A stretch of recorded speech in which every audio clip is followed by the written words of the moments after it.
Good evening, everyone. I'm Scott Allen Miller from AM 680 WRKO. It's my pleasure to co-host the morning show every weekday morning from 5:30 to 9. In a recent cover story, Mother Jones Magazine reported on U.S. soldiers who have served in Iraq, many of whom are speaking out on the war upon their return. These soldiers have opinions that run the gamut of wholeheartedly endorsing our country's involvement in Iraq to vehemently opposing the war and, in some cases, even refusing to go back. Tonight we're joined by two Iraq War veterans, Mike Hoffman and Paul Rieckhoff, who are here. Paul Rieckhoff. I did that this morning, and I said I'm not going to do that, and I did it. Mike Hoffman and Paul Rieckhoff, who are here to voice their concerns and differences of opinion about this war. Mike, who's the co-founder of Iraq Veterans Against the War, is an outspoken opponent of the war and the Bush administration's policies, and has emerged as a leader within the contemporary peace movement. Paul's organization, Operation Truth, supports the troops, both active duty and veterans, by providing a place for returning frontline soldiers to document their experiences through first-hand reports, and by organizing support in Congress and the public for a military agenda that ensures the safety and well-being of active duty soldiers and veterans alike. I'd now like to introduce Jay Harris, publisher of Mother Jones Magazine, who will serve as moderator for this evening's discussion. Please join me in welcoming Jay, as well as Mike Hoffman and Paul Rieckhoff.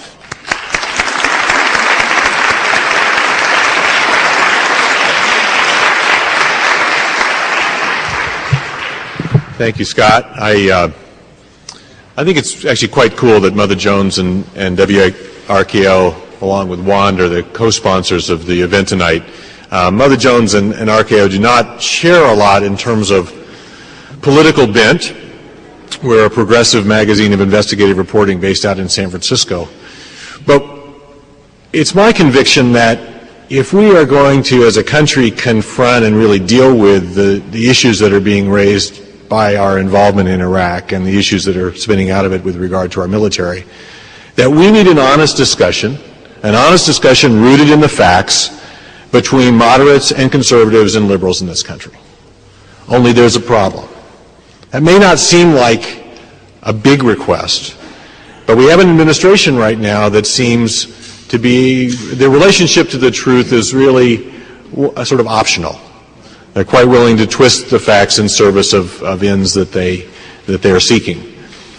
And in an era where you would hope that part of the counterweight to an administration who has that relationship with the truth would be an aggressive press ferreting out the facts, I think in many respects, the commercial press in the country has either been late to the action or missing in action.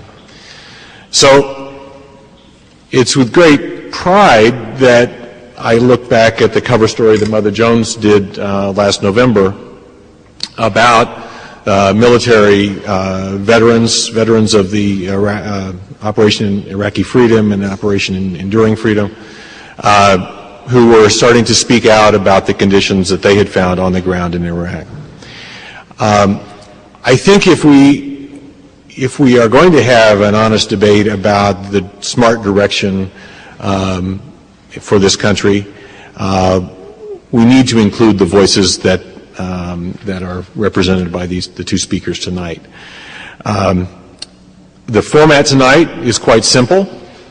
We'll have introductory remarks first by Mike Hoffman and then by Paul Rieckhoff, and then we'll open it up for Q&A. So let me turn it right now to Mike Hoffman.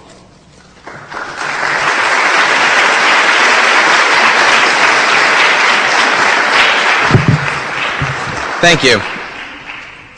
I'd like to start off just by letting you know who exactly I am.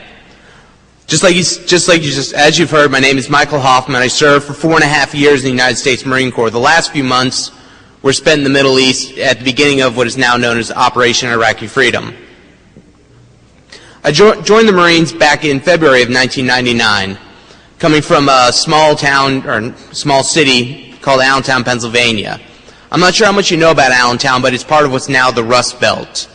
My father was a steel worker at the Bethlehem Steel, a company that no longer exists now. So coming out of high school, I was a bright but not a good student. College wasn't really an option for me. I wasn't going to get any scholarships, and my family definitely could not afford to send me to school. So that left me with no real job opportunities and a lot of dead-end jobs out there for me. So after high school, I proceeded to work at retail, the usual things people like in my situation do.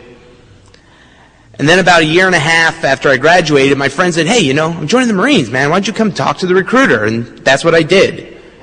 He came by and said, what are you doing here with your life? You're not going anywhere. Not going to school. You're working a job where if you're lucky, you'll make $30,000 a year. You can join the Marines. You're smart. You're intelligent. You're able to handle this. They'll take you. And when you join the Marines, you'll get job training, a regular paycheck, health insurance, a roof over your head, see the world, and above and beyond all that, you'll get to defend your country. Great. Where do I sign up? So, like I said, in February of 1999, I was shipped off to Parris Island, North Carolina. From there, I spent most of my time in Camp Lejeune, North Carolina, and spent about a year in Okinawa, Japan. In December of 2002, my time was up. I was going home. I had served my time honorably and was ready to go on and continue with my life. But 2 days before I thought I was going home, my first sergeant called me into his office and said, I'm sorry to tell you this, but as of this morning, the Secretary of the Navy signed a stop-loss order. You're not going home, you're going to Iraq with the rest of the unit. In February of 2003, I was shipped to Kuwait, and March 20th, when this war started, I was on the front line invading Iraq. I get asked often, well, what was it like? What's it like going into combat? And it's not something I can really express.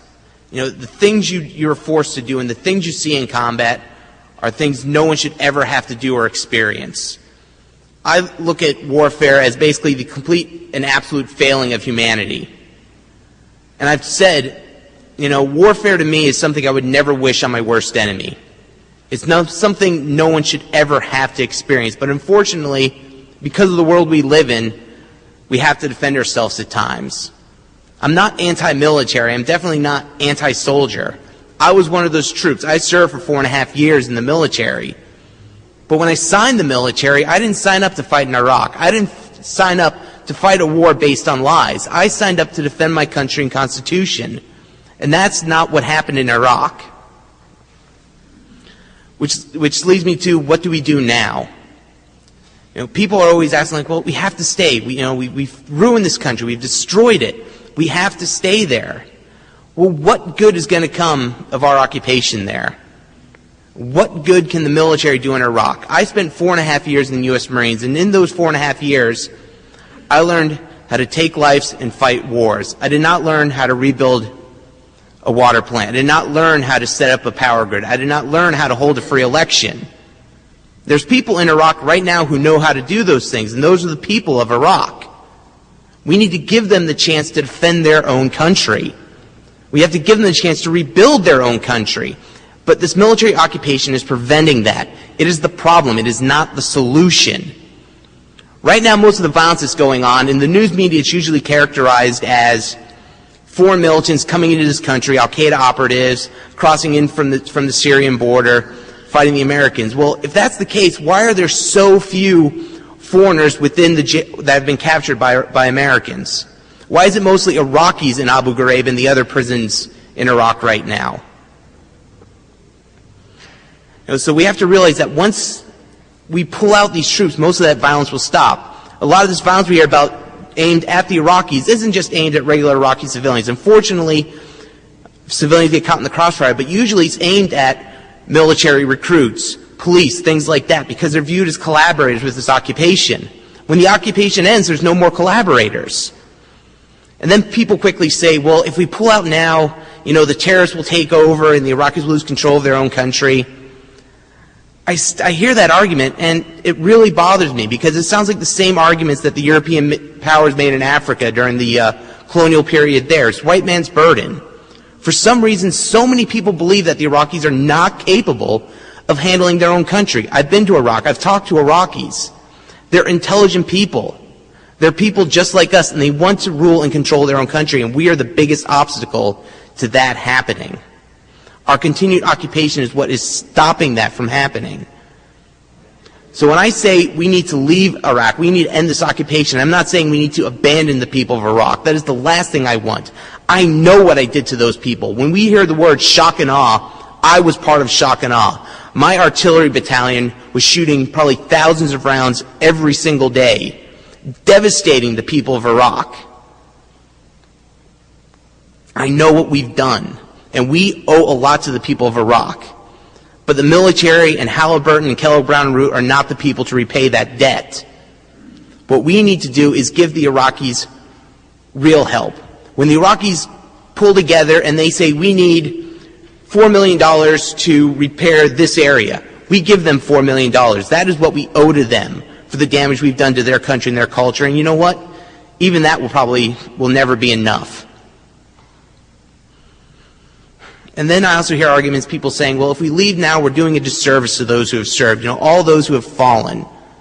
Well, back in 1967, the U.S. administration knew the war in Vietnam was lost. They knew they could not win that war. But 68 and 69 were the worst years for American troops on the ground in Vietnam, in a war we knew it was lost because they wanted to lose with honor. They wanted to find a way to get out of there and basically save face. And how many Americans died because of that? We're looking at the exact same situation now. And we've pulled into what's basically called force protection mode. There was a huge decrease in casualties last month. That's because we've pulled back into our own bases. We're not sending troops out. We're not doing the patrols as often. We're not providing security for reconstruction efforts. We're leaving that up to the Iraqis. Some estimates say that 200 Iraqi police and National Guard lost their lives last month. Compare that to the 30 Americans that lost their lives last month. Think about that. Not only that are we pulling into our own secure areas, but we're putting the Iraqis on posts outside of these areas, meaning that we're making them even larger targets for the insurgents. We're actually we're saying if you want to get the Americans, guess what? You have to kill your own people to do it. All this is because of this continued occupation. And then also, people look and say, well, on top of all this, we have to talk about what we're doing to the troops. We're sending them over ill-equipped, unprepared for the mission they're given. We're not treating them right when they get home. I've seen it. We've got guys in IVAW right now that have lost limbs, that are carrying the mental scars of this war for the rest of their lives. I wake up with nightmares about what I saw over there and what we did. It's so hard for me to get through some days just thinking about the damage I know we've done. But how can we actually try to treat the people who've come back with these wounds when we're creating more every single day? It's like putting a Band-Aid on somebody whose arm's falling off. Well, yeah, you might have stopped that little bit of bleeding, but the arm's still going to fall off. We have to stop the source of all these injuries. And only stopping the war will do that.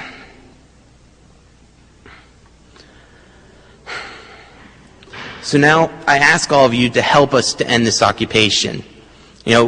When we started at the beginner's forum, we were told that the media is ignoring these problems. It's not talking about these problems. The only thing that will put this to the forefront is if people like you, people like Iraq Veterans Against the War, other military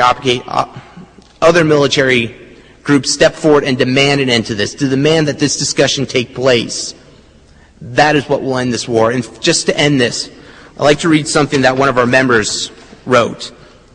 He put into words so much better than I can about what it's like to come back after dealing with what's happening in Iraq. It's entitled Duffel Bags.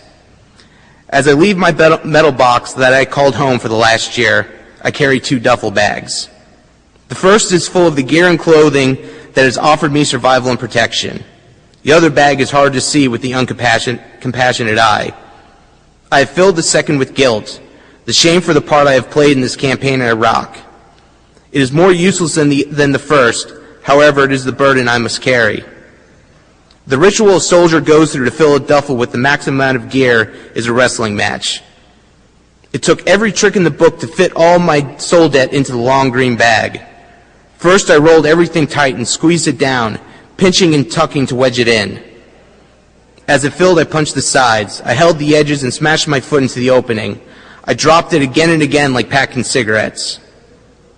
After fitting all my bad karma inside, I had to sit on it while pulling and straining to clip the top closed. Out of breath, I finally collapsed on top of the bulging duffel. The duffel will be dragged around with me perhaps for the rest of my life, from home to home, town to town, until I am too old to lift it. Then I will lay down beside the large duffel and crawl inside to die. So when you see a soldier returning home with a duffel bag at a bus stop, an airport baggage claim, or being stuffed into a taxi, think about what is inside the bag.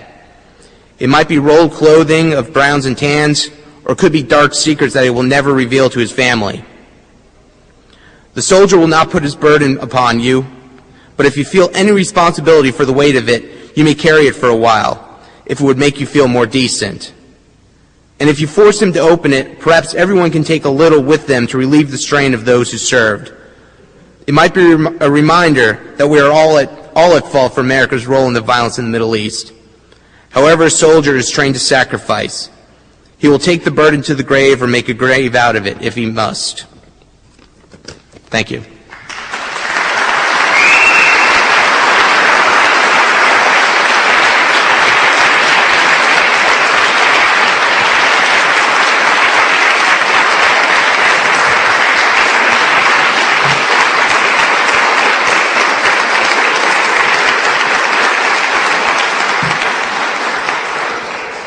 Good evening. My name is Paul Rieckhoff, and first of all, I want to thank all of you for being here, and also thank you to our sponsors. The fact that we're having a conversation, the fact that we're having a dialogue, really puts us ahead, unfortunately, of most of this country right now. So I think regardless of how we feel about a lot of these issues, we have to continue to force the dialogue. I think that's the most important thing we should all take from this, because that's what this country is all about, and we definitely need to return to those roots, especially in a time that is so important to our country's destiny and future. I joined the U.S. Army Reserves in 1998. I enlisted after graduating college because my father had joined, and well, my father had been drafted during Vietnam. He lived in a neighborhood in the Bronx where everybody was drafted, and my father served for 3 years in the South Pacific. He was also drafted. And there was a sense of service in my family. And when I graduated college, I wanted to give something back to a country that I really felt had given me so much. And I also wanted a challenge, and I wanted to lead men, and I wanted to do all the things that I felt the Army could do for me, and also test my inner metal. And I joined in 1998, did a series of training, and then returned to the civilian world and worked on Wall Street for a few years. I still stayed in the National Guard, did the 1 weekend a month, 2 weeks a year, did a little extra, a few other schools when I could pick them up, and quit my job on September 8th, 2001. I worked 4 blocks from the Twin Towers. And on 9/11, 3 days later, I found myself back where I worked, working in the rescue effort. My unit was activated formally that night, and we spent on and off about 4 weeks digging through the rubble and contributing however we could to try to save people and do what we can. From that point on, it was pretty much on and off active duty. Like a lot of reservists in this country, hurry up and wait. Maybe I'm going to Afghanistan, maybe I'm not, maybe I'm going again, maybe I'm not. Finally spent about 7 months at Fort Benning. After I finished school in the summer of 2002, it was clear at that point the war was coming. Everybody in the military knew it. It was just a matter of when. And I didn't have a crystal ball, but I knew this wasn't going to be a short conflict. And I figured I'd get it over with soon, be a part of the initial invasion, and try to do what I could on the ground. I wasn't comfortable with the rationale for war. I'll put that up right up front. I thought it was bullshit. I thought it was a moving target from the outset. Finally, the president said, we're going for weapons of mass destruction. And when I got on the plane to go to Kuwait, I remember writing in my journal, Bush had better be fucking right. We all know he wasn't. I got to Iraq and spent roughly 10 months in central Baghdad as an infantry platoon leader. I was a first lieutenant, and I led 38 men in combat. We did everything from door kicking like you see on TV to school reconstruction that you don't often see on TV, and everything in between. I really felt like we saw a lot of different pieces of Iraq and the American occupation of Iraq. And I returned home in February of 2004 and took a little time to decompress. I went on a beach and drank a lot of beer and just tried to reflect and looked at my country and realized that this country had no connection whatsoever to the war I just returned from. And what bothered me most was that everybody seemed to be convinced they knew what the hell they were talking about. And these are mostly people who had never set foot on Iraqi soil.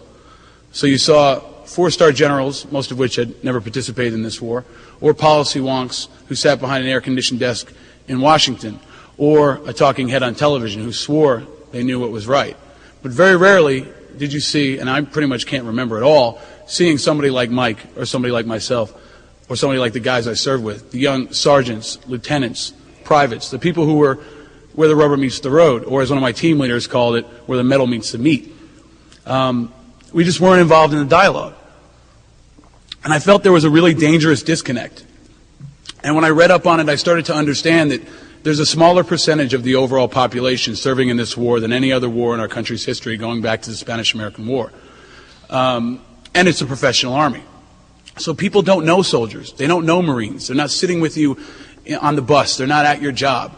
People tell me, I'm connected to the war, I'm connected to the war. I tell them, tell me the name of somebody you know personally who's died in Iraq. Very few people in this country know people who are serving, know people who are affected. And I think that's dangerous for our country. So when I came home, I bound together with a few other vets who tried to find a place. We weren't going to the Bush camp. The Kerry camp didn't understand us. And we really wanted a way to amplify our own voice, to give our voice volume. And there were a lot of people who had already reached conclusions about this war, who wanted us to kind of fit in and further their agenda or help them enhance or reinforce their already met conclusion. But the thing I found, and the thing I still find today, is nobody is listening to the people who've been there. Consistently, nobody is listening to them. And they themselves are intimidated. Many of them don't know their legal rights. They don't know when they can speak, who they can speak to. They don't know they can go meet with their congressman or talk to a local high school class. They're not sure, and they're intimidated. And that's dangerous. George Washington had a quote when he said once that when we assumed the soldier, we didn't lay aside the citizen. But in the professional army, that's what's happened right now. So we founded Operation Truth the summer of last year to try to connect the American people with the war. That's the first step for us, is to create a connection, because that connection is missing. And we feel that after you have that connection, after you've heard their stories, after you've seen their video, after you've read their writing, you'll be connected to them and better understand this war, because that is our obligation as veterans of this war, is to help America understand it. And in a polarized country right now, there's not a lot of discussion going on. There's not a lot of understanding. So the website has really become the cornerstone of our activities. And it's a place where people can find out a little bit more and connect with the vet in their community and just have a conversation. Even if you're adamantly opposed to the war, if you think it's the greatest idea in the world, let's sit down and hear from the guys who've been there. And the thing that I found from most of them is that none of us are happy about the fact there were no weapons of mass destruction there. Nobody's happy about that. But at the same time, most of us don't think we should pull out right now. We've seen the progress made, and we've seen the upside. And there is upside. There is a wide spectrum of events going on in Iraq. The Kurdish region in the north is a success. And I'm not here to tell you that the Iraqi war is a great success. I don't know yet, and we'll find out. I don't think anyone knows yet. Obviously, it's damaged our international credibility. Obviously, it's had an effect on our military, and that's another very important subject that the people of this country don't understand. Regardless of how you feel about this war, you have to understand the Bush administration has run the military into the ground. The wheels are coming off. 42% of our folks in Iraq are National Guard and Reserve. Over 50% are there for a second time. We've just moved the brigade out of South Korea into Iraq. Our training divisions are now going to Iraq. And this needs examination. We need to understand that we have to take better care of the people involved. You can't just use them up and throw them away. And that's why you see recruiting problems now. The National Guards missed their recruiting goal. The active duty Army missed a recruiting goal. And for the first time in over 10 years, since like Chesty Puller was in the military, was in the Marine Corps, they missed their recruiting goal. The Marine Corps never misses their recruiting goal. So this is an issue that everyone has to understand and rally behind.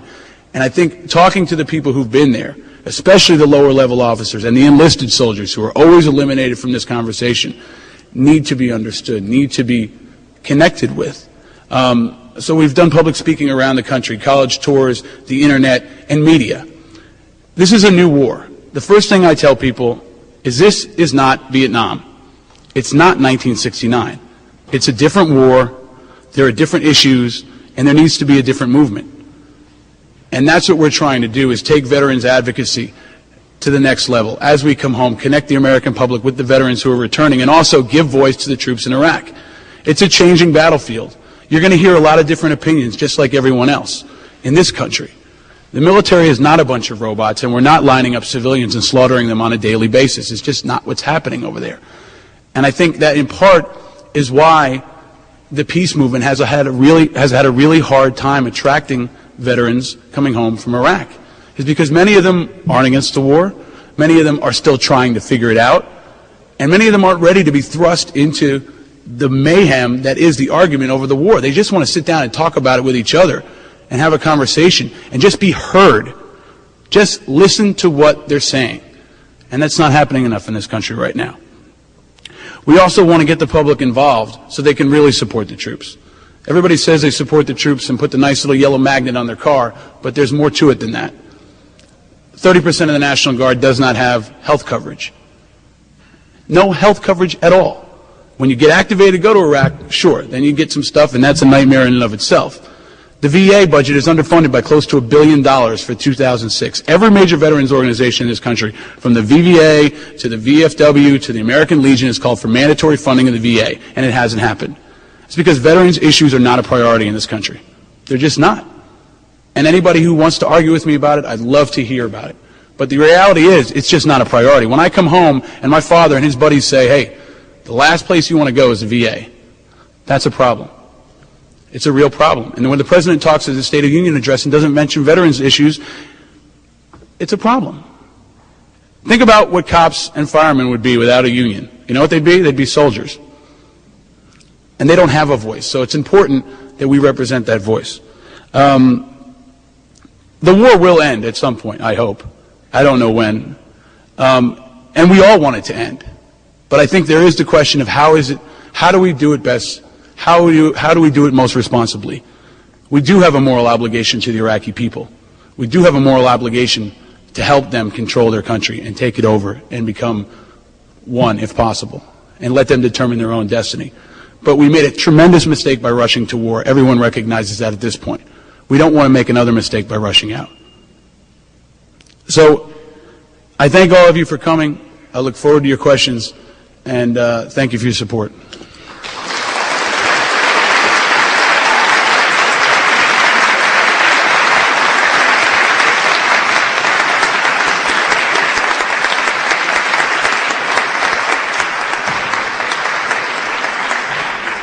Well, thanks both of you. I think that's a great opener. Now we're going to take questions. The format is there's a microphone up here. I think is that the mic. So if you want to queue up to ask questions, that'd be great. What you have basically granted by approaching the microphone is permission to tape you. This is being recorded both visually and auditorially. I think I will take the moderator's prerogative of asking the first question.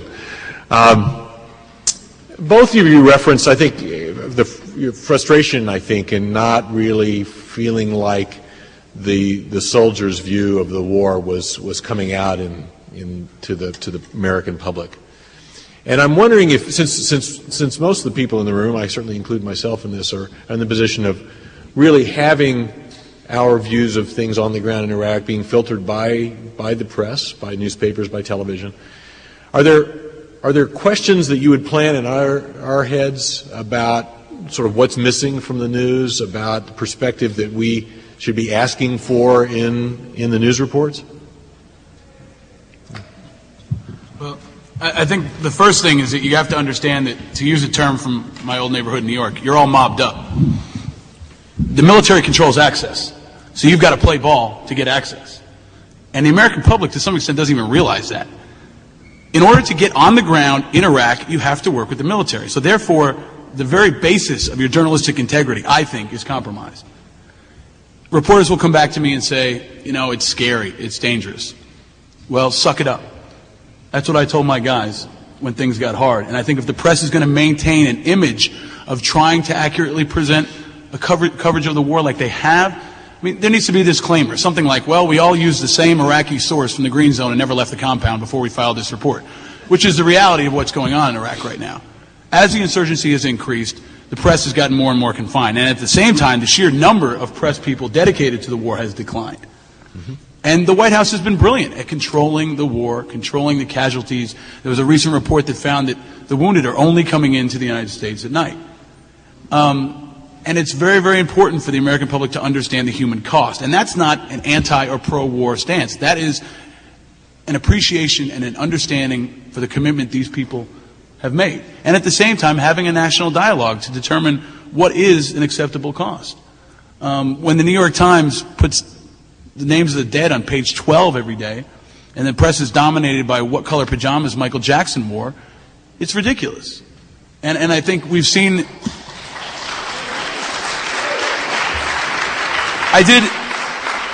I was scheduled for an interview on MSNBC about a week ago. And I go over there, do the whole makeup thing, and Mike's done this too, and you sit in a chair, and phone rings. And they tell me, I'm sorry, you've been bumped. I said, okay, what's up? Well, the Richard Blake decision's coming down. And they bumped me completely. I mean, this country has not forced the press to understand what's going on in Iraq. There are alternative media sources, but most Americans don't watch them.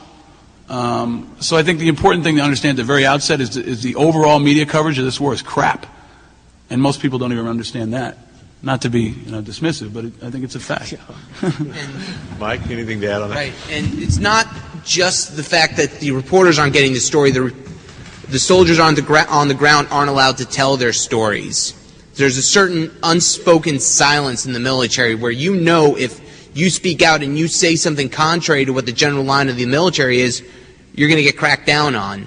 Perfect example is one of our members, Drew Plummer. He was in the U.S. Navy, and what happened is that he happened to be home on leave when the war started, March 20th, and he went out with his father, who's part of MFSO, to a demonstration, and there was a reporter there. And the reporter found out I was in the Navy, and he asked for a quote, and he said two very, two statements that aren't exactly, very insane. He said, I think the war is for oil, and American troops shouldn't be dying in Iraq. Nothing crazy about those statements. He went back. His command found out that he had made these statements to a reporter. He was put up on, he was given NJP, non-judicial punishment, lost rank and lost pay. And also, if you lose rank, you're losing a lot of pay. From that day forward, he was continually harassed by his unit. That's the official things that can happen to you. Unofficially, if you start making comments that they don't like, you get put on every single horrible work detail they can find. You can suddenly find yourself transferred into a unit that's going to Iraq. You can be in Iraq and suddenly find out you're getting put on every single dangerous patrol they can find. There's a lot that the military does to keep these views silenced. Thanks. Well, let's take it to the questions. Could you please state your name before you ask your question?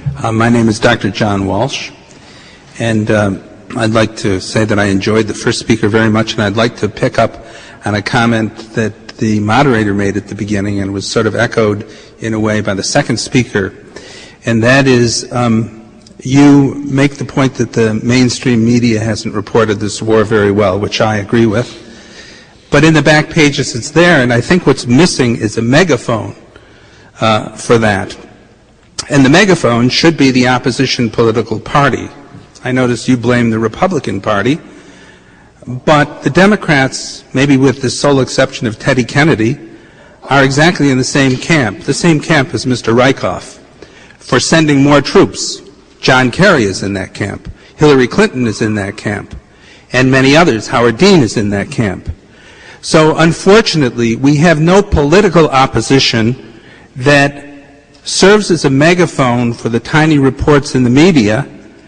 And surprisingly to me, and I'll finish with this, if you look at the conservative magazine, the non-neoconservative, the American Conservative, and you look at The Nation, the left-wing magazine, I find, and the Washington Post agrees with me, surprisingly, the paleo-conservatives are more anti-war than the left, and more anti-war than the Democratic Party. Now, are you going to pose a question? My question is, and Paul Rieckhoff's comments exactly echo the talking points of the Democratic Party. It's very smooth. And my question is, how can we stop this war if we don't have a real opposition party? Can I address it? Yeah, go ahead. Yeah, well, first of all, to whatever you're alluding to, I'm not a talking head for the DNC or any other political party. I think they're all full of shit. And I think that most soldiers coming back feel the same way. We don't have a voice in either party, and we shouldn't be forced to pick a side. A lot of us are more independent-minded than you think. So I don't know if I'm echoing anybody's talking points, but I know I was in Iraq, and I saw that there is good and bad. That is a fact. I think that it is not all bad and it is not all good, but I think we have to understand that there is breadth to it. And I think that's what the soldiers coming home continue to reflect, that it's not an easy black and white issue. There is a lot of gray there, and that's a discussion we have to have. So, yeah, that's what I'll just go back to.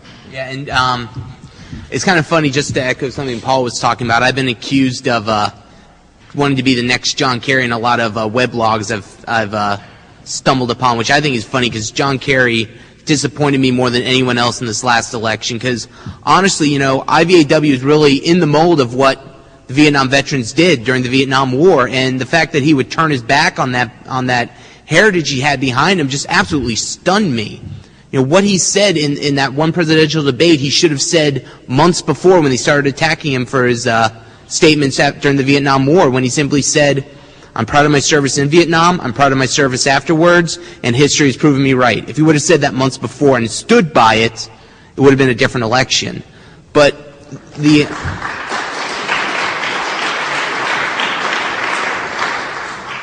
gentleman asked a question, and his final question was, how can we end this war if there's no political party that is here to end the war? The same way the Vietnam War was ended. I keep quoting the Vietnam War. I realize it's not the same war, but the similarities are too striking to ignore. The way the Vietnam War was ended, not because there's a political party that called for the ending of it, it's because we have millions of people on the street day in and day out demanding an end to this war. That's what ended this Vietnam War, and that's what's going to end this war. And I know a lot of people are scared to step out on the streets because there's attacks on people's patriotism if they speak out against the war. People accuse you, if you're against the war, of being against the troops, that you're with the enemy. There's this black and white way of painting things, that you're either for us or you're against us. Well, guess what? You're not against the troops if you're protesting this war, because Iraq Veterans Against the War is with you at these protests. We were at the RNC. We were down in Fayetteville and a lot of other cities on March 19th. When you step out to protest this war, we'll be with you. If somebody says you're not with the troops, point to us and I'll tell them otherwise.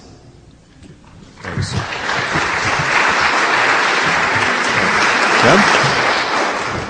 Yes, my name is Daphne Abil. I'm a journalist, but I won't be being sent to Iraq. I report out of Watertown for an Armenian newspaper. I know a soldier in Iraq. He's not a dead soldier yet. I got an email from him this morning. He's a second lieutenant, about to be promoted to first lieutenant, attached to the 1st Infantry Battalion. He was very surprised to be sent to Iraq. He's an MP. Suddenly, his platoon was called over there. He was not to be deployed until May. He left in February. He's supposed to be coming back, and his full deployment, 15-month deployment, will probably start in September. That's what he tells me. He was involved in an extremely dramatic mission, which ended in, it involved 8 deaths and 24 wounded. In his own platoon, he has lost 4 men and 5 have been wounded. The dramatic incident, which I will not describe because it would possibly reveal the identity of the platoon, has never been reported in the papers. It has never been reported. And my question to you is sort of a technical one, and maybe you've already answered it by your comments about the press. To what extent is the American military obligated to release the truth to the public about the deaths in Iraq? I had a comment from a platoon member, a colleague of his. Can we just... Yeah, okay, well, that's my question. To what extent is the military obligated to report the truth about the deaths of the military in Iraq? I can't speak on this from an official thing, and Paul might, as an officer, might be able to speak on that better, but Something I got a chance to speak with Daniel Ellsberg a couple months ago, and something he really made me painfully aware is that a democracy cannot function in secrecy. That's one of our biggest problems with our government right now, is that everything that would really allow people to make good, knowledgeable decisions is kept hidden from us. And I think that's something that's really got to change. If people are really going to make good, honest decisions about this war, our government needs to tell us what's going on. They need to allow the people serving in this war to speak and say what's really going on. So I can't say officially what they have to do, but I can tell you what they should do, and that will let people make their own decisions about this war. Well, what they should do is full disclosure as long as it doesn't compromise operational security. What they will do is exactly what they're doing, because nobody cares. Nobody's pushing them. No one's forcing the envelope, and no one's cranking up the heat. I mean, the American public is comfortable living detached from this war. When I came home, one of the things that pissed me off the most was that this country was living life uninterrupted. And whether or not that was a good feeling, bad feeling, I'm not a shrink. I don't know. It's how I felt. And a lot of the guys coming home felt the same way. And going back to the earlier question about a megaphone, the opposition party needn't be the only place that megaphone comes from. I mean, the American people themselves have to create that megaphone. That's what we're trying to do with our organization. There are other groups doing the same thing. And what I'd encourage everyone to do is find ways to support them. If you support the troops, listen to what they're saying and give them an opportunity to say it. And don't come to the table with a conclusion already reached. Listen to what the people on the ground who have been there are saying. But to answer your question, ma'am, I mean, you're going to hear this from me a lot. I mean, the American public is not making them do anything. So right now, I can't see any reason for them to change the way things are going. I mean, because it's right, that'd be nice. And I would add to that I think that, back to your original comments about the press, that the press has an obligation, I think, to force some of these disclosures, and in fact, there's very little aggressive behavior on the part of the press to do so. Well, perhaps these... Having had soldiers there for a year, I'm cutting to the head of the line, and yes, I am an insurgent, because my question is, what do we do about the insurgency? Because it's really not Americans, whatever. So I'm cutting to the head of the line, sorry, because that is what the insurgents would do, to ask, what do we do about the insurgents? Because that is for the guys that's who are there. That's a question. Okay. You want to? I just want to finish up by saying a platoon colleague of the second lieutenant. Is there a question, ma'am, or can you let the next gentleman go?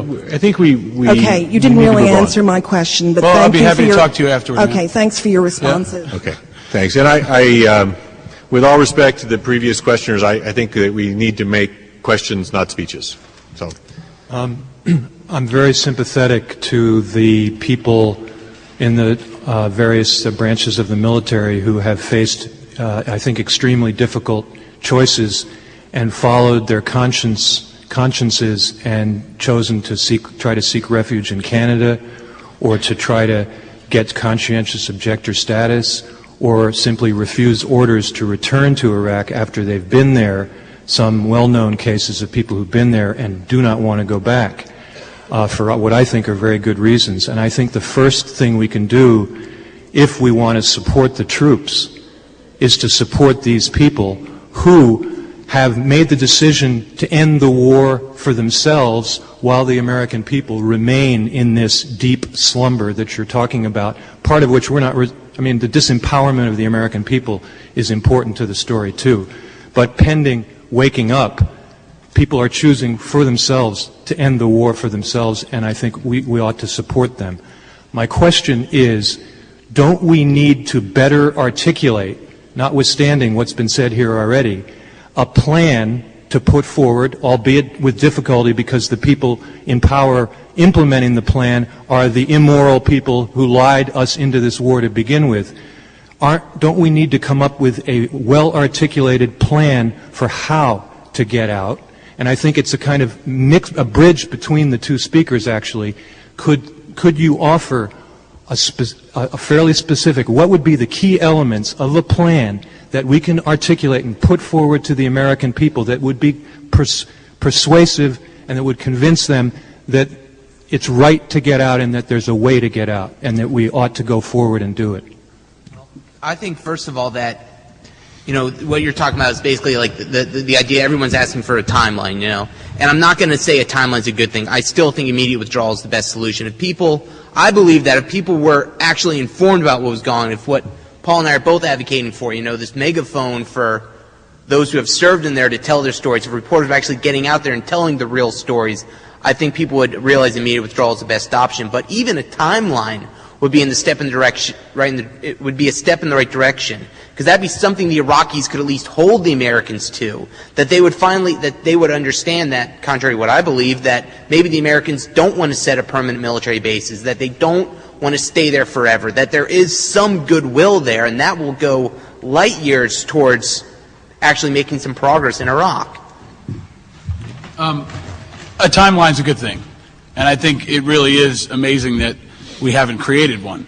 I mean, I learned as a young officer that I owed my soldiers a few things: proper training, proper equipment, a plan, and a timeline. That's every military operation. So it's really amazing to me that the administration hasn't articulated a more coherent, understandable plan. But they didn't do that in the beginning either. So, I spoke to a bunch of college kids, and somebody asked me the other day, why do we go to war? And I turned to them and said, you tell me. You get 6 different answers. When our country, as a population, can't come up with one reason why we went to war, there's a problem. And I think we have to force this administration to give us a reasonable, or at least the intent that there is a timeline there. That hasn't happened. I think that's a reasonable thing to ask for. I think, Mike and I will agree on a lot of issues. I think a lot of people who are looking for a throwdown are going to be disappointed, because he's about the only person I debate who's to my left. But we also have to maintain a degree of reality here. I mean, when I say it's 1969, it's not 1969. It's a very different military. And people who will say, well, why aren't you fragging your officers? Why aren't you dropping your weapons? Why aren't you resisting? Do you really want a military that decides when and where it goes to fight? Okay. The military executes the foreign policy dictated by the American public and by the Congress. I think when we get into a military that decides when and where they go to fight, a professional military that decides when and where it goes to fight, personally, I think we're going down a dangerous road. So, and at the same time, I think we need to understand the mindset of these soldiers. I think many people, and I'm going to point the finger at the peace movement at times, don't understand the realities of this military. They don't understand that folks are bound by law and a contract to serve. And if everybody says resist, well, where the hell are the people putting up the money for their legal defense? I mean, it's very rare. Okay, well, I hope you're rich. Because, there's a lot of people putting lip service in on both sides. And you can't get civilians to go out and protest. So to think that soldiers are going to be coming back in droves and leading this peace movement is really not realistic. So that's why I go back to trying to understand where these guys are coming from and trying to have a new movement. This is a new war with new issues and a new military. It's radically different. These people weren't pulled off the streets and sent to Vietnam and coming back to your communities and leaving their military service behind them. A lot of them are still in the National Guard. A lot of them are still in the reserves. I'm still in the National Guard. He's still in the IRR. That's a totally different dynamic than this country has ever experienced. And I think people need to understand that as we talk about their involvement in the political discussion. Just to pick up on this, it's sorry to jump the queue here, but in effect, one of the things that is different from 1969 is this, as you articulated, this detachment of the public from the war. I mean, in 1969, there was a draft. Do you feel that, I mean, this is off the topic, the immediate topic of Iraq, but in terms of actually having a military that was more lined up with a democratic society, do you think that a draft or some sort of national service requirement would be a good thing? You talking to me? Yeah, or both of you. Yeah. Well, I mean, it's a long discussion about whether or not it would be a good thing and whether or not it would be a fair thing, because if it looked like the last draft, I don't want it. I mean, it wasn't an equitable, fair thing. I think it's an important discussion to have. Why don't we all sit down as a country and talk about, if we have to have a draft, what it's going to look like, because we haven't had that right now.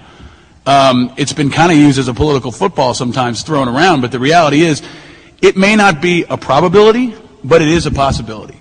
And any politician who stands up and tells you it's not is lying. Because what do you do if Korea comes across the DMZ? What do you do if Iran decides to take us on in Iraq? Our military is so overextended that we are at a point where the all-volunteer Army is breaking. So we have to rethink the entire all-volunteer Army. You have to do one of two things. Either change your foreign policy or change the military. It's clear we're not going to do the first thing. It doesn't look like it anyway. And the only way to change our military is either bring in international forces, and that's not going to happen, to expand the size of the active duty, which many people have proposed, or have a draft. So it's out there. And I think it's an important conversation to have now. I'm not a policy maker, so I don't know specifically the nuances of who would go and where, but I'll bet you women go this time, and I bet you college grads don't get off. And that might force a bit of a gut check. I think it is a political strategy on the part of the White House not to have the discussion, because the first thing it does is make people think, wow, it could be me. It's what I call the oh shit reaction.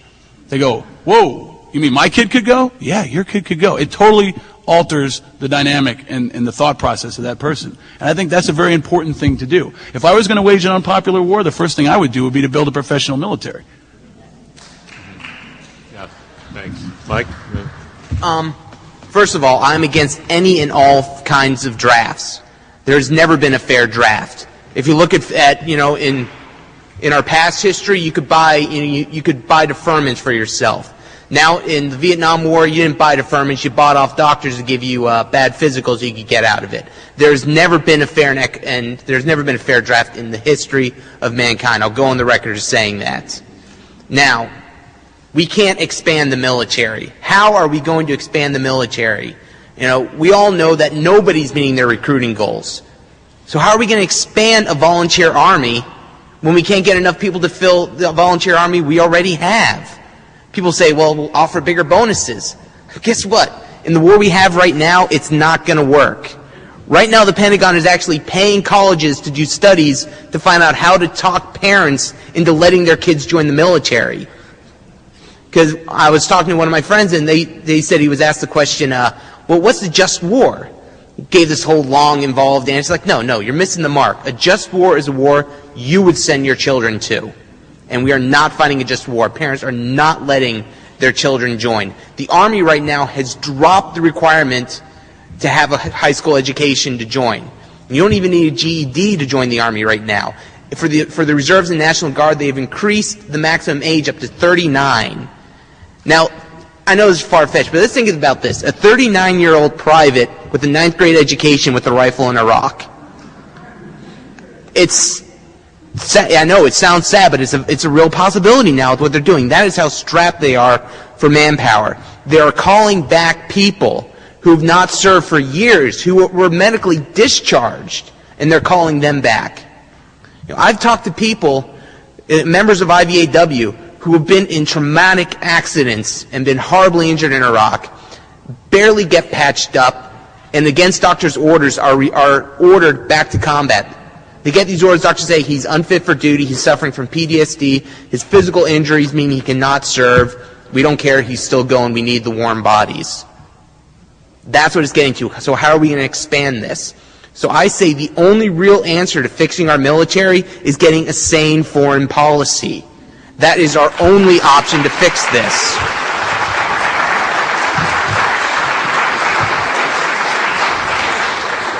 Thank you. You've been very patient, so please ask your question. My name is Winston Warfield.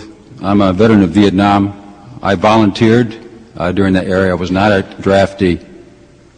I was in the 5th Infantry Division in Quang Tri Province in Vietnam. Those are my credentials. I want to address a question to Mr. Rieckhoff. 3 questions, actually, in the format that we're following here. And I want to sharpen this up a little bit. Why do you keep stressing that Iraq is not like Vietnam? In my view, it's very like Vietnam in that it's an imperial adventure. Second question. Why do you say we should not get out now? That strikes me as the white man's burden argument that was floated during the Vietnam War when people were desperate to get out. And the third question is, why did you denounce the Fayetteville demonstration when in fact that demonstration was the most important one in the country and directly addressed the troops by soldiers and veterans and military families? Thank you. It is like Vietnam, but it's not Vietnam. I think it's an entirely different battlefield.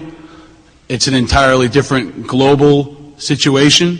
It's an entirely different military. It's an entirely different enemy. It's an entirely different public. There are countless reasons why. When I say that, what I mean is, in the same way the administration and the military and the insurgents have rethought this whole thing, I think the political process needs to rethink it also. I mean, we need new ideas. The same ideas for activism, veterans advocacy, media relations from '69 will not work. Why not now? Well, Mike's not even saying for right now. He's saying, as soon as possible with a withdrawal. I mean, that's what everybody wants, is a scale down and withdrawal. So what do you say, pull the plug right now and pull 5 divisions out of Iraq? That's not realistic. It would take 6 months. It's really not logistically reasonable. Let me answer your question, okay? It's not logistically feasible. It would take that long to move the people, materials, weaponry out of Iraq. Could we start it right now? We actually are in a lot of ways. And I'm not going to sit here and defend the administration's timeline. But they are scaling back. They have reduced the troop numbers. They have started to pull out of the cities. And there have been successes. I think to ignore those successes is really pigeonholing the entire discussion. It's a part of the argument. With regard to Fayetteville, the reason we condemned Fayetteville is because our members, almost 500, I'm sorry? Okay, a number of anti-war groups decided to make Fayetteville, North Carolina, the home of the 82nd Airborne, the focal point of their national protest against the war. We objected. Our over 500 members were united in stating that this was the wrong place for your protest. We respect people's right to protest. We encourage people, if you feel that way, go for it. But don't make the national focus of your protest the backyard of the 82nd Airborne. They are not the policymakers. If you want to bring them home now, go protest where the people can bring them home now. And that's in Washington. I understand that the protesters support the troops. I understand that. But the troops are not going to perceive it that way at times when you're in Fort Bragg. It's insensitive to the families. It's insensitive to the people coming home.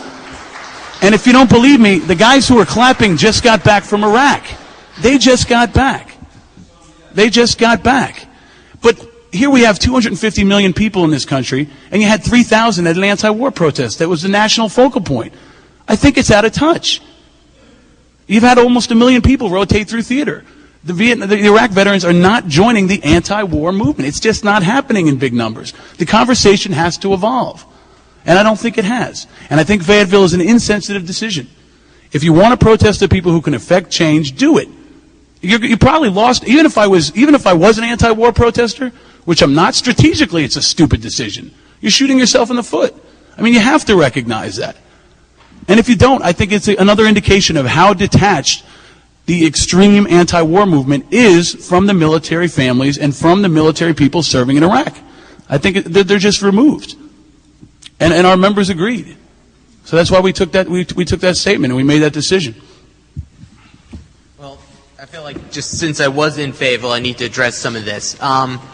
First of all, it wasn't some invasion of New Yorkers and people from Maine and Vermont coming down to Fayetteville, North Carolina for this demo. We were invited there by the people of Fayetteville, military families that lived in Fayetteville, that lived on base at Fort Bragg, family who had lost people who were part of the 82nd Airborne were there, IVAW, who has members that were part of the 82nd Airborne, were there.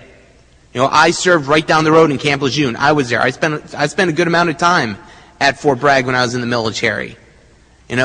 We had people coming from on base to join the protest.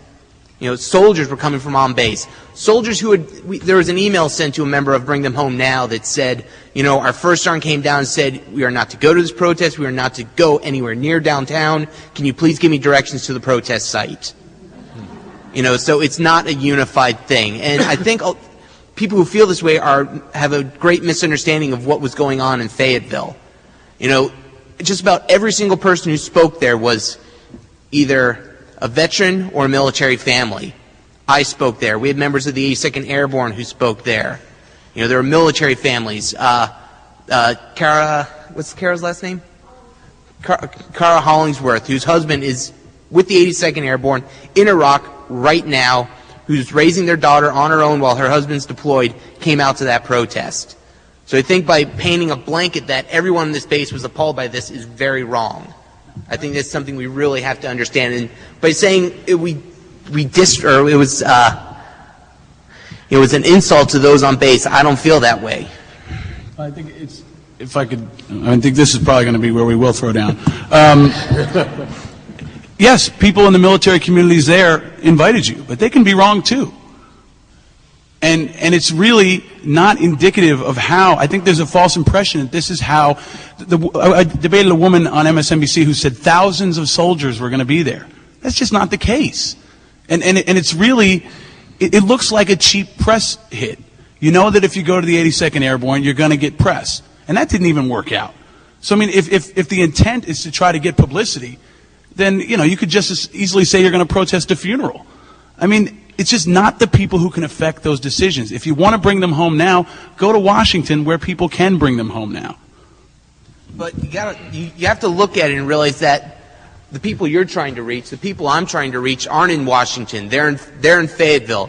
They're in Jacksonville.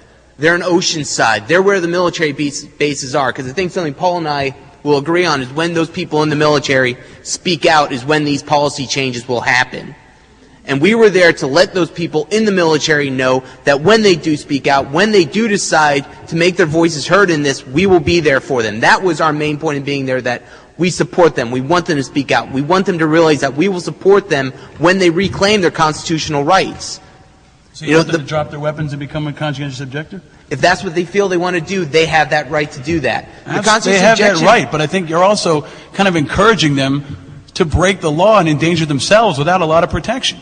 I mean, do you really think that guys are going to come back from the 82nd? Did this happen? Did people come off the bus and say, I just got back from Iraq, I'm dropping my weapon and join your protest? I mean, they would, if they really feel that way, they would have come to Washington too, Mike. They would have come to Washington to support the same agenda. You just could have done it in a smarter way. And I think you honestly would have increased your numbers and you would have gotten better press because you didn't reach most of America. The protests over the Terry Schiavo case got more coverage than your protest did. I think we both realized that's the new battleground. The new battleground is the media. I think if you're not creative in the way you reach people via the media, you're holding a candle in a forest. Okay. I mean, nobody hears you. As referee, I'm going to step in. The next question. My name is Franklin. Huh? I agree. Stop buying. You want to fix their bottom line? My name is Franklin Ho. I'm a senior from Boston Latin School. A few decades ago, the U.S. supplied armaments to insurgents in Afghanistan to fight off the former Soviet Union. And obviously, afterwards the U.S. left, leaving Afghanistan completely devastated. Obviously, they're not happy with us. And so, and also the U.S. is probably not willing to reproduce this debacle of foreign policy, and so the U.S. hasn't retracted its troops from Iraq. However, everyone agrees that this has to happen eventually, and I noticed that this was a significant point on which both speakers disagreed on, and I was wondering if, when exactly is Iraq fit for the withdrawal of U.S. troops, and if it's already ready for the withdrawal of troops, when did that happen? I think Iraq was ready for the withdrawal of American troops the day we invaded. We never should have gone in, and the continuing occupation is the biggest problem. I think we've both really hammered on what both of our viewpoints are, but I think we need to realize that there's no good answer in Iraq. I'm asking this on the ground that, the U.S. has already moved into Iraq, and now that we've done everything, we can't change the past. However, I think that's an important point, because I think a lot of this country is still lost in the weeds on a discussion we had 2 years ago, and the conversation hasn't progressed to the fact that we are in Iraq. And I'm not going to sit here and necessarily say that we broke it, we bought it is the right mentality, but we are in Iraq. We are there, and we can't can't stop that from happening. We're already there. We can't stop the actual action to go to war. So the question is that all of us want to ask is, how do we make lemonade out of the lemons we've got? What is the best way to salvage the situation in Iraq? Nobody here is happy about it. Nobody hates war more than the warriors. That's always going to be the case, and that's true of everybody who's been there and everybody who comes back. War sucks, and bad stuff happens. But at the same time, how do we uphold our moral responsibility to the Iraqi people? I don't know when that point is, but that's a good discussion to have. Let's sit down with the Iraqi people, by the way, which I wanted to add, who are never in the media. Why do we never have an Iraqi person? Is it that it's so intense now that you can't get one guy in the compound to be on CNN? I mean, you can find some people to represent the Iraqi point of view, which has largely been eliminated from this entire discussion. But I think that's something we need to sit down and talk with military commanders and policymakers. A big problem right now is the only solution we've offered in Iraq is a military solution. There hasn't been a diplomatic solution. There hasn't been an economic solution. There hasn't been a political solution. It's starting to develop in piecemeal, and Halliburton's involved and all that other stuff. That's a fact. But a timeline is something we can all agree on, and I think it's important. But I ask the same question. If we're ready to get out now, at what point were we ready to come out?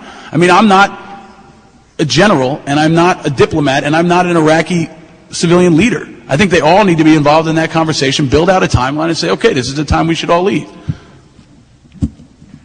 And if Mike's got a timeline, I'd love to hear it, you know.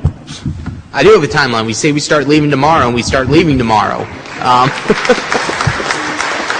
think I've made my idea of like when I think we should leave. I mean, I am being realistic. I realize that if we say we're just going to start leaving tomorrow, it's going to take us, a month or two to actually get all the troops out. But if we say we're leaving tomorrow, we announce a ceasefire. Look what happened when Spain pulled out. Spain said, all right, we're leaving, we're announcing a ceasefire. Spanish troops after that got hit once, and the insurgents apologized because they didn't realize they were Spanish troops. If you're saying bring them home now, what is your plan to do it? I mean, seriously, I think there's a conversation we need to have. Bring them home now. Let's talk about troop movements. Let's talk about how the Iraqis come in on this. I mean, if you're going to bring them home now, what's the plan to do it? We got to live in realistic terms here. The Bush administration is not going to end the war tomorrow, so how do we work with them to try to come up with a situation that is in the best interest of all of us? We have to realize that the Bush administration does not want to ever leave. That is why there is no timeline. The Bush administration is not going to leave. Okay, but they are in control of Washington right now. They control Washington right now. So how do you affect change in Washington to encourage them to get home? If the only way they're going to come home is if the Bush administration decides to bring them home, right? Right. So how do you get them to do that? Same way we're working on it, the same way the troops in Vietnam were brought home with a massive movement. We need to mobilize people. We need to get people out. We need to have this discussion in the news every single day. It will get in the news when we do have these massive protests, when we have people talking about it every single day. People are going to start questioning things when there's 500,000 people, out here in the streets of Boston, and people don't see it on their TV coverage. That is what's going to force the news to cover it. That's what happened in Vietnam. That's not going to happen now. It's not going to happen now. There was a draft. There were other factors. How are you going to get that 500,000 people on the streets of Boston? And it didn't work. So give me a plan that will work. So why don't you help? I'm willing to help. But okay.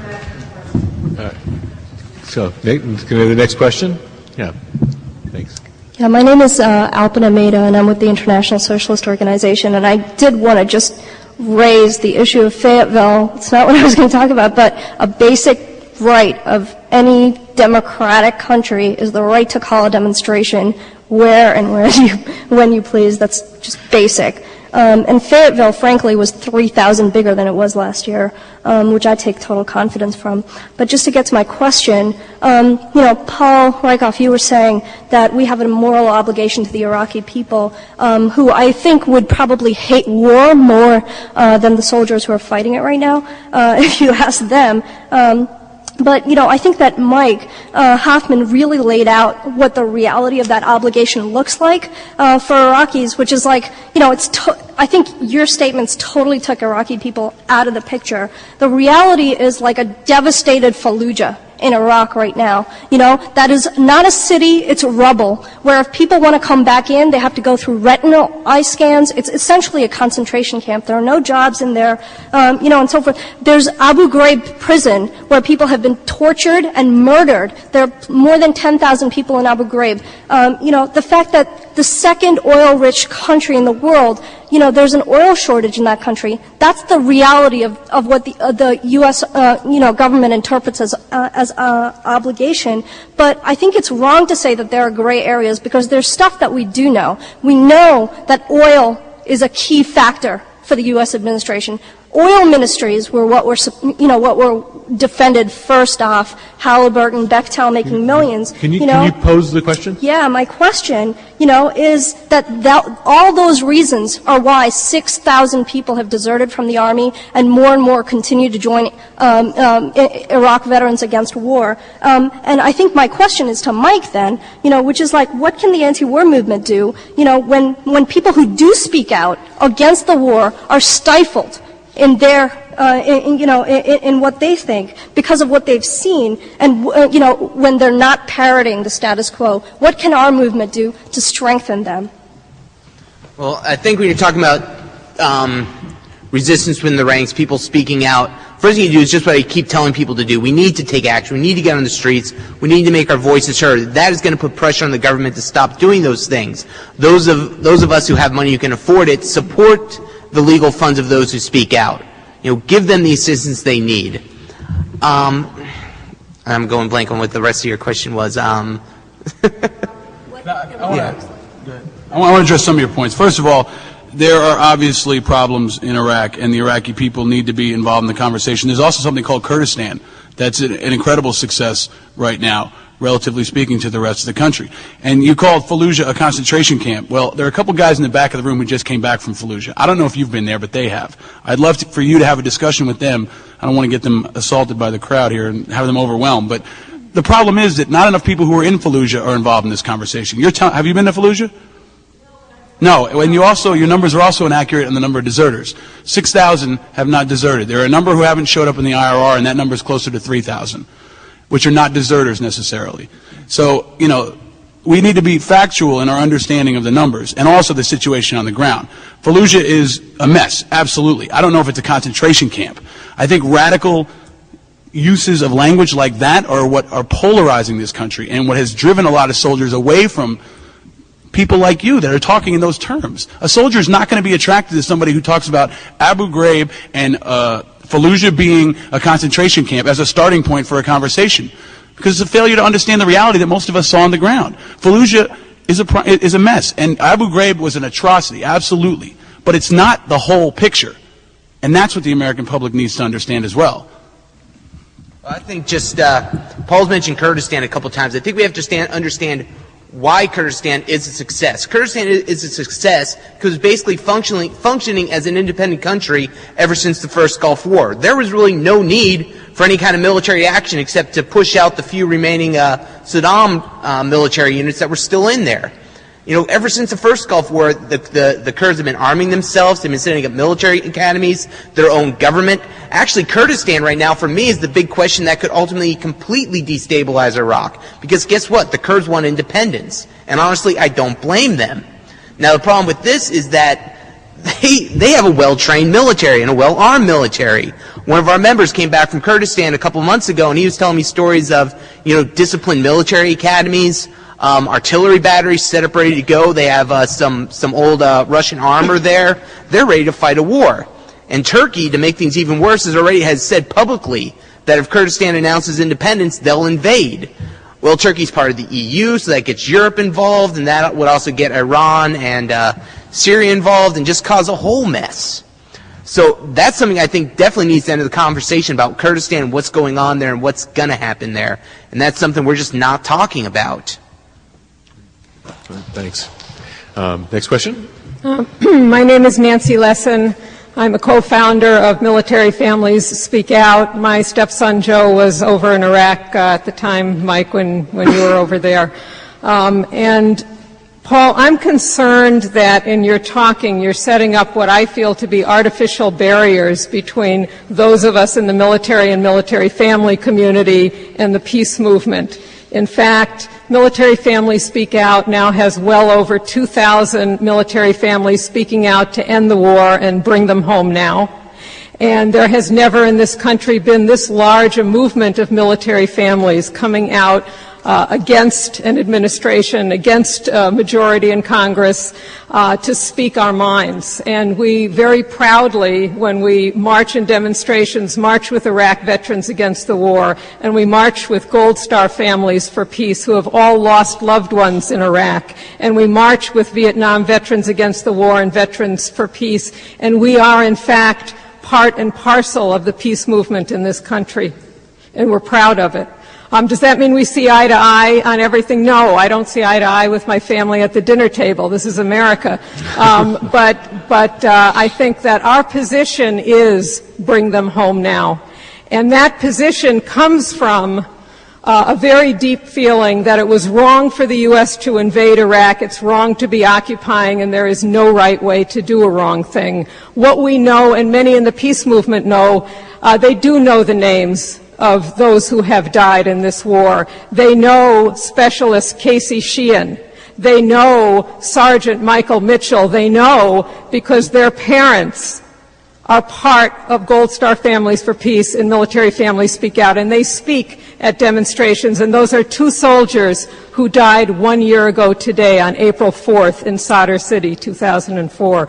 My question for you is, having seen 1,538 of our troops killed in Iraq and well over 100,000 Iraqis, children, women, and men killed in this war, what's an acceptable number of more who will die in this war?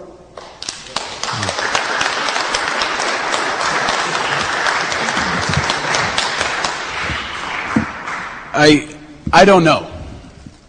And I would ask you the same question with regard to World War II. I mean, what was an acceptable number to lose to defeat the Nazis? I don't think anyone, not that the two are comparable, but I don't think you can put a number on it. I think it's a hard thing to put a number on. The question of worth, is one worth more than another? Is one worth less than another? I don't know, ma'am. And, okay, zero, but the reality is we're there now.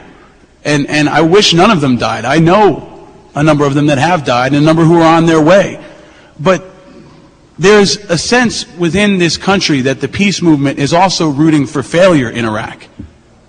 And that may not be the case, but you have to acknowledge at least some of the successes that have taken place in Iraq. And if it turns around tomorrow and there are no more American deaths, I wish it would happen, but if it did happen and the Iraqis were unified and we could come up with a wonderful plan, would you still be against the war? I think that's a problem. I think we have to acknowledge successes in Iraq, and I don't think it's necessarily a lost cause. And most of the people who are there, who have been on the ground, who have seen the insurgency and have seen its successes, don't feel that way either. There is a chance for success in Iraq. It will take a great deal more resources, and it may take more deaths, unfortunately. But Mike left after the invasion. Mike left in August. He didn't see the 7 months afterward that I did. He hasn't seen the last year. I haven't either. That's why it's an evolving dialogue. The conversation we're having now is not the same one we had 2 years ago. And the conversation has to continue to evolve. I think that's why the leaders of any awakening or movement or enlightenment in this country have to be the guys who've been there. Military families, I respect their service and I understand their loss, but they still don't understand what's going on the ground. They don't. Only the people who've been there understand that.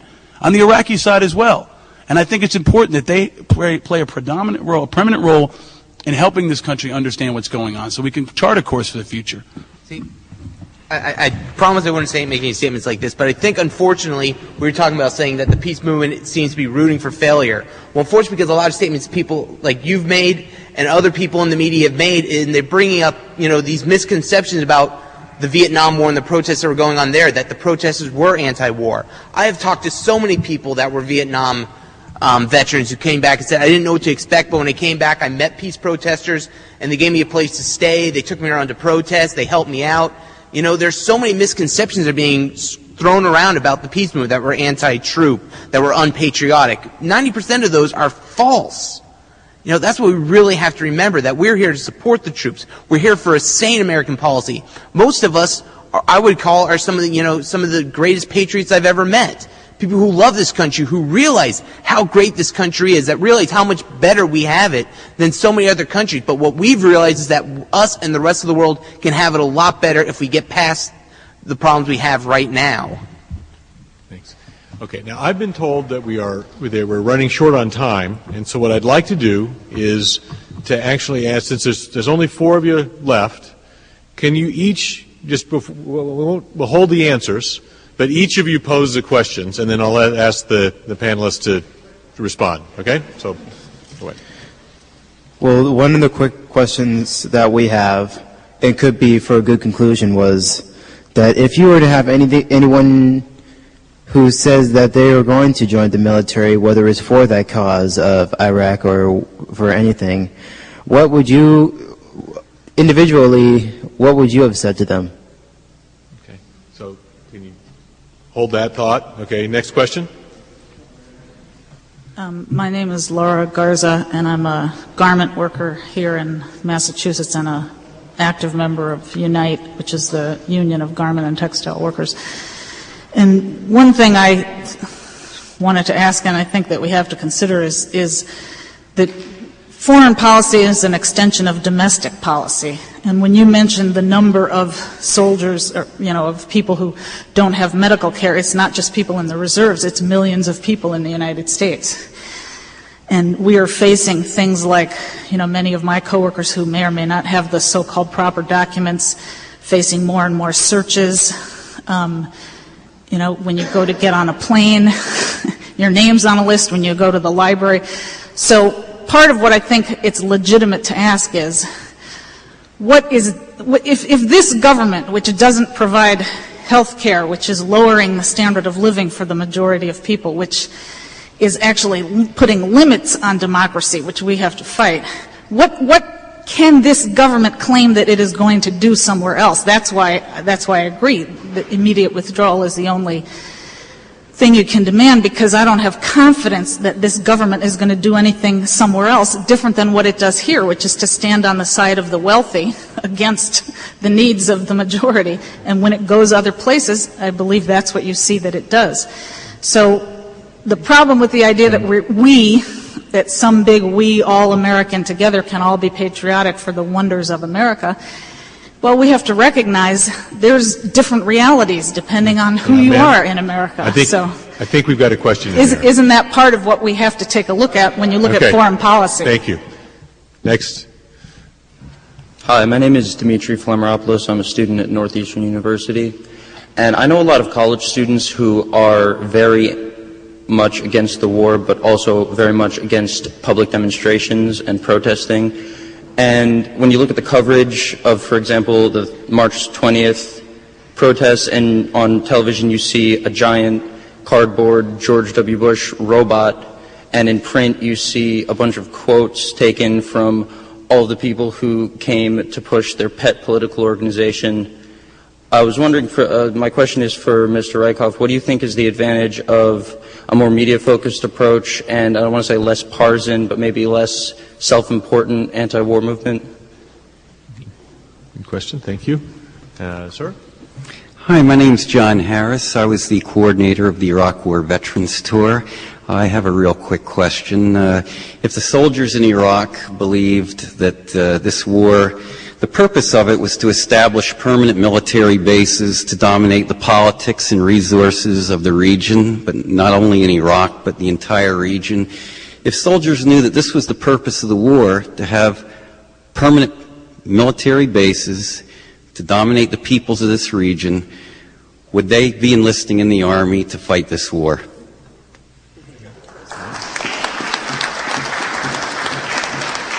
Okay, we got very disparate questions and one last one.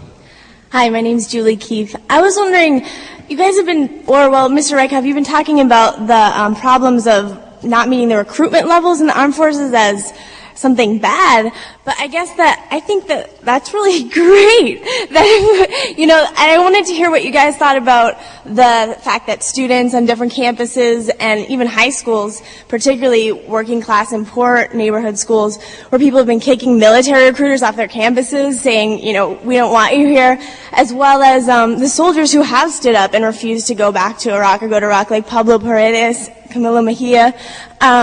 What you have to say about that, I guess, because I think it's great that the more people who won't fight in this war and refuse to, then there's not a fighting force left to go destroy people's lives in Iran, Syria, and that's always been an important part of ending wars, is people refusing to fight. So I'd like to hear what you have to say about anti-recruitment efforts and resistors in the war.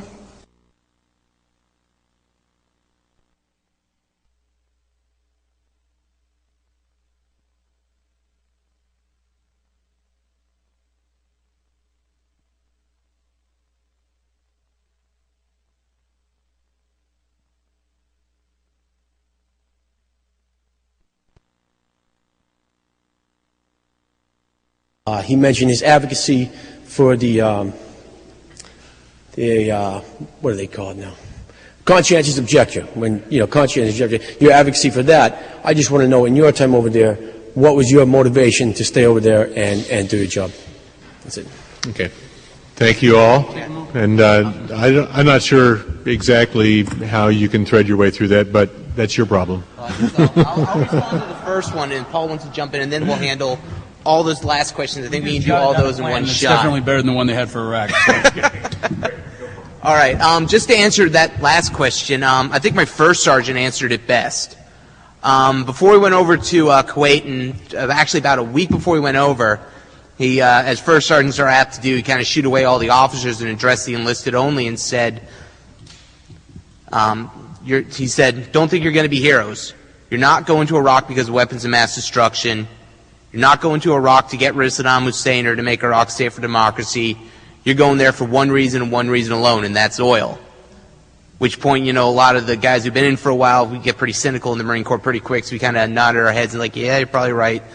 The boots, as we call them, the new guys, kind of dropped their jaws and kind of looked really scared for a second. But he went on and said, but you're still going to go for two reasons.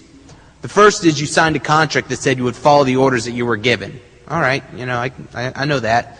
The second reason, and this is the important one, is that your friends are going. And you've got an obligation to make sure all your friends come home, just like they have an obligation to make sure you come home. That's why I went to Iraq. I didn't believe in weapons of mass destruction. I didn't believe in preemptive war, but I knew my friends were going.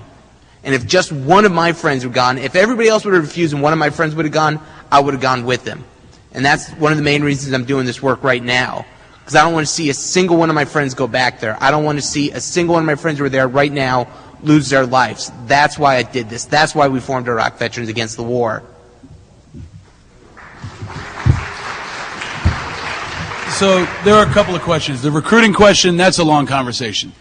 I mean, we get this one a lot. Should I join the Army? Man, that's a very long conversation. What I'll tell you is this. There needs to be some balance of information. A recruiter should not be your lone source of information when it comes to the military. And I think it's something that's worthy of discussion about how recruiting is done and who it affects. And you can't deny the fact that this war and our military is made up of middle class, working class, lower class people. The socioeconomic divide in this war is significant. And that's something we definitely need to drill down on and understand.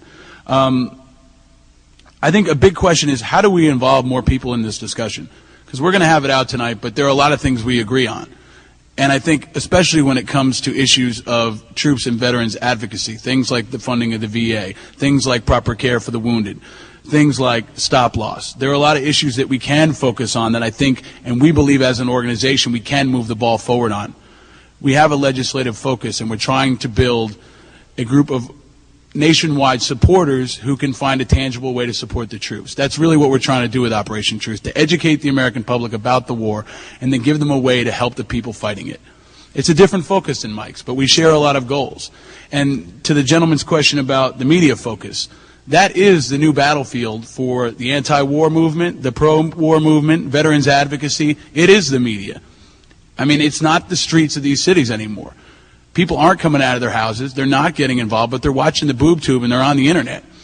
So the question is, how do you utilize the internet to galvanize support and move to a new generation of activism? And I think that's what we've seen with the Dean campaign. You saw it with the Bush and Kerry campaigns to some extent.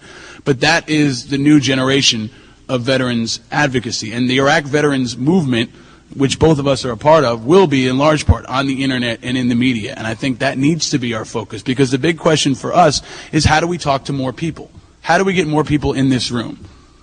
You know, the Fayetteville thing obviously is a divide between us, but the question is, how do we get the people who aren't even willing to come to this room and have this conversation? How do we get the people in this room who don't know any soldiers, who don't give a shit, to be honest with you, or maybe don't know they should? And I think that's what we really need to move forward toward, as all organizations, just in enlightening people and forcing them in whatever way we can to understand that there is a war going on, explain to them how it affects them, and then give them an opportunity to do something about it. Because that's entirely missing, I think, right now for most Americans. That's what we're trying to do with Operation Truth. And the bottom line is, we're trying to represent the voices of the guys who've been there. And I encourage you, as we leave this discussion, just to listen to them before you make a decision. Listen to what they're saying, because I really believe that they are the source of helping our country get through this very difficult time. Thank you.